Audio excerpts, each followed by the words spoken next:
It was August 1975, and the Lord had given me that day a list of things that I had never thought about before. He said, this is the way to reach America and nations for God. In every city of the world, an unseen battle rages for dominion over God's creation and the souls of people. This battle is fought on 7 strategic fronts, looming like mountains over the culture to shape and influence its destiny. Over the years, the church slowly retreated from its place of influence on these mountains, leaving a void now filled with darkness. When we lose our influence, we lose the culture, and when we lose the culture, we fail to advance the kingdom of God. And now, a generation stands in desperate need. It's time to fight for them and take back these mountains of influence. The mountain of government, where evil is either restrained or endorsed. The mountain of education, where truths or lies about God and His creation are taught. The mountain of media, where information is interpreted through the lens of good or evil. The mountain of arts and entertainment, where values and virtue are celebrated or distorted.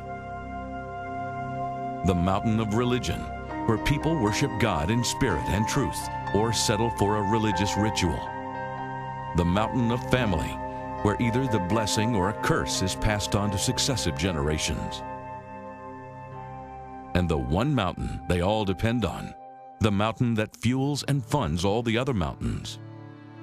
The mountain of business, where people build for the glory of God or the glory of man, where resources are consecrated for the kingdom of God or captured for the powers of darkness.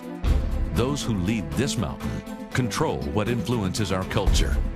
The last 50 years, we have seen the most rapid moral decline in history.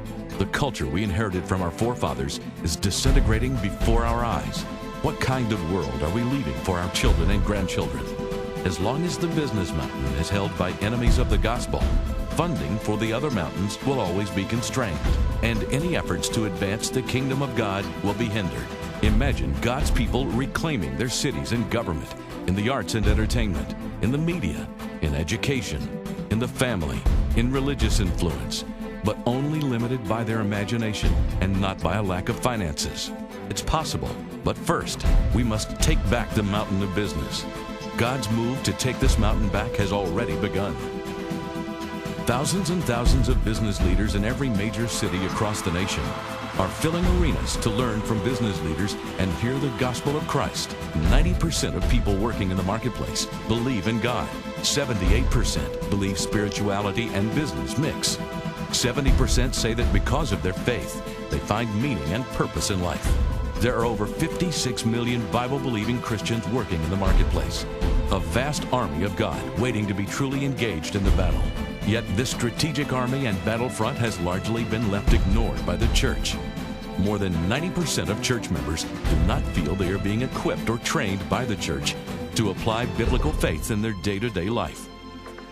The business mountain is so strategic because that is the place of influence. When you look at culture, so much of culture is defined by what happens in business.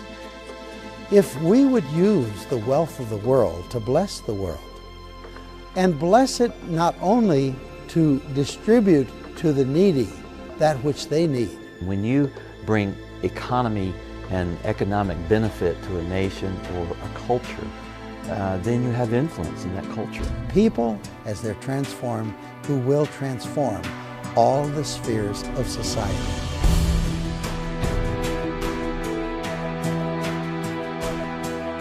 It is time to reclaim the 7 mountains and bring the life of God back into our culture.